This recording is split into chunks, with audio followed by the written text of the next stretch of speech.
So as many of you guys know, I sexually identify as a Hashinshin. For years, I've dreamt of crushing top lane with incredible KD ratios, only the best champions, and actually being master tier. All jokes aside, Hashinshin is a player that I enjoy following quite a bit. He can be a bit rude sometimes to his teammates, to say the very least, but I find him very interesting for a few reasons. He's more of an old school player like myself. He plays a very unusual style of top lane as well, with plenty of unusual champions. So when I noticed him among some other challenger and master top laners picking up Aatrox recently, it piqued my interest quite a bit. Aatrox, as you guys should know, has been the worst champion in League of Legends pretty much ever since he was introduced to the game. He's had so many issues with his playstyle and design that Riot didn't spend long trying to fix him before they eventually just gave up entirely and started on a mini rework, but in patch 7.5, that mini rework finally came out and begun to fix some of his problems. Before we get into that though, let's first talk about what it is that made Aatrox so terrible in the first place, since that's pretty important to know. Aatrox is one of those champions who falls into the category of,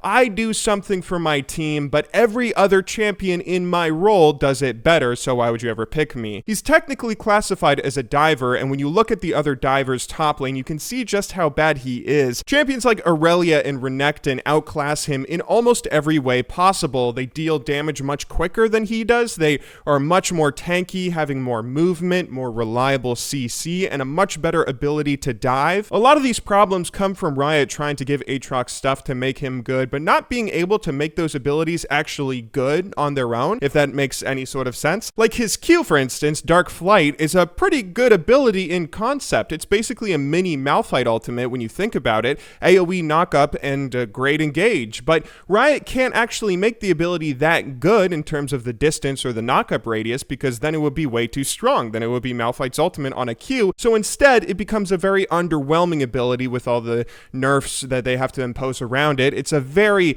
difficult ability to land with a lot of wind up, and it can be dodged pretty easily with a very small radius of the knockup actually hitting. Aatrox also does have some good abilities in his kit, like his GA revive passive is objectively a really good passive, but that means Riot has to make sure they take other things away from his kit to keep him balanced. Like, he isn't too tanky of a champion, he isn't too good in the early game before getting some items, and a lot of his ratios and base damages on his early ranked abilities are quite bad compared to the other top laners out there. This was all especially problematic before his mini rework, where on top of all this, he had even more hampering his kit, like long cooldowns on his GA passive, as well as this really weird mechanic where he had to spend health to cast any ability. This is a really bad mechanic for a champion who already fails in being so squishy and difficult to stack up to other divers and top laners to have, and it didn't make a lot of sense for this to be included in his kit. But Riot finally introduced the first round of fixes to Aatrox in patch 7.5, so what did they fix?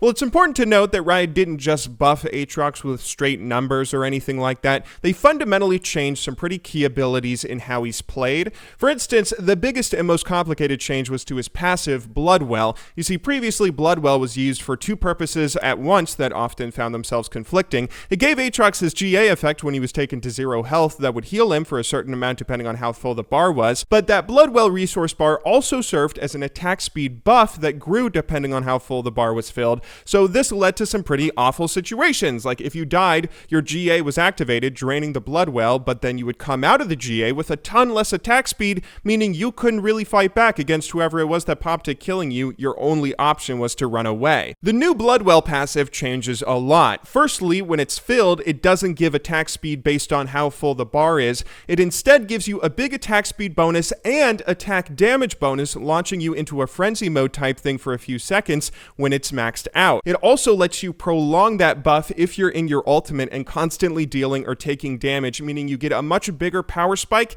if you're able to play things correctly in team fights and trades. On top of that, it doesn't drain when you go into your GA ability, meaning that you can still fight effectively coming out of your revive. Maybe more importantly than all of this though, Riot made some other changes to his kit, like taking away the health cost on abilities. Now abilities are all free 3, and each one fills up your resource bar by 20%, making it pretty easy to get to that frenzy, being able to do it multiple times in laning phase. And taking away some of these handicaps is a huge buff that Aatrox desperately needed, as well as some fine-tuning that Riot did to each of these individual abilities, making sure they're pretty well balanced. Keep in mind, a lot of these changes aren't straight buffs, as I said in the beginning. They serve as fundamental changes on how Aatrox is played. That steroid frenzy thing lets you have this cool dynamic in laning phase, for instance, where you can go aggressive and outdamage most people for a short time, getting some really good trades in. It's also a lot easier for you to do things like poke down non-sustained targets with your E, now that it doesn't cost any health. There's still a ton of problems with Aatrox, like champions with sustain and heals in laning phase. He still has a lot of trouble against them sometimes, but all in all, these changes make Aatrox feel like Riot is finally starting to turn the corner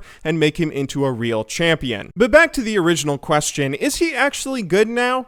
Well, the answer is yes and no. Aatrox is better than he's ever been before, but he's still got issues with being outclassed by other top laners and other divers. Aurelia is still a champion that I can't ever see why I would pick Aatrox over her if I'm looking for someone who's going to give me the best diver experience. Aurelia can dive much easier, she gets kited much less, she's tankier in general, and she has an easier time being useful in teamfights with stuff like more reliable CC. But people sleep on Aatrox way too much just because he was the worst champion in the game for so long. He does have some things he excels at better than other champions, namely 1v1ing, 1v2ing, and split pushing. Even though I firmly believe all that stuff I just said about Aurelia outclassing him, if an Aurelia was to try and 1v1 an Aatrox on even gold in the mid and late game, Aatrox would win that 1v1 almost every time. The split push potential he has is kind of insane, and a lot of people are eager to 1v1 you, even in low diamond, expecting to be able to stomp all over you because you're Aatrox. The attack speed, attack damage, and lifesteal that you have, though, outclasses almost every other champion in 1v1s, and if you had some sort of lead from earlier, you can do quite a lot of split pushing, putting pressure all over the map. Split pushing in particular is a great strategy for him, since if you have teleport, the enemy team will have to send at least one person to deal with you, otherwise you take a bunch of towers, so when that person comes, you can just engage and either force them out of lane or just kill them outright. Aatrox does have some good potential in teamfights as well, but only if you're able to auto-attack freely, in my experience,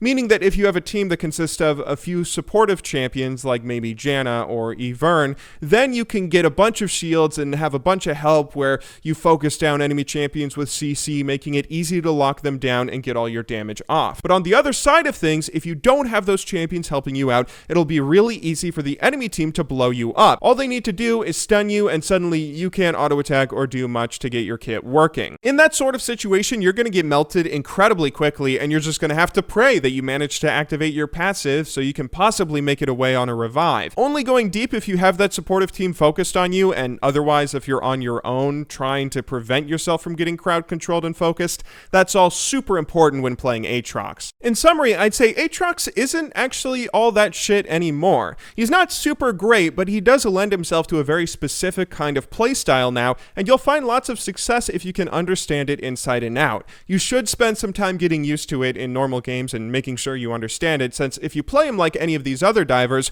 you will lose quite a bit. But you can find success and capitalize on a ton of people who'll just assume that you're still the worst champion in the game. You aren't anymore. That title probably belongs to Urgot. Anyway, I hope you all enjoyed watching this video. I will see you all tomorrow, but until then, thank you very much for watching, good luck in solo queue, and have a wonderful day.